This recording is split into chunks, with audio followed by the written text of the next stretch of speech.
Here's how to blur in Premiere Pro. Start by importing your footage. Next, come up to Effects, search for Blur, and you will see a bunch of different blur effects that you can apply. In this example, we're going to use Gaussian blur. To apply this to your footage, click and drag it onto your video clip, and it's going to take effect on your footage immediately. You can configure this by coming into Effect Controls, and you will see an Effect Controls for the blur that you've applied. Here, you'll be able to increase or decrease the amount of it by pulling on this slider here. If you bring it down, it lessens the blur. If you move it up, it increases the blur.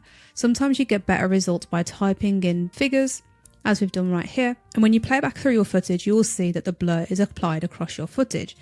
If you want to restrict the blur to a particular area, you can do this using masking tools.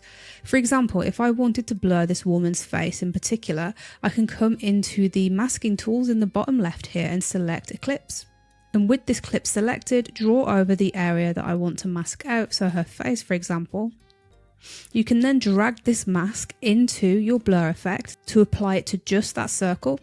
And by doing this, it's going to open up feather, opacity and expansion settings so you can add a feather edge to that blur.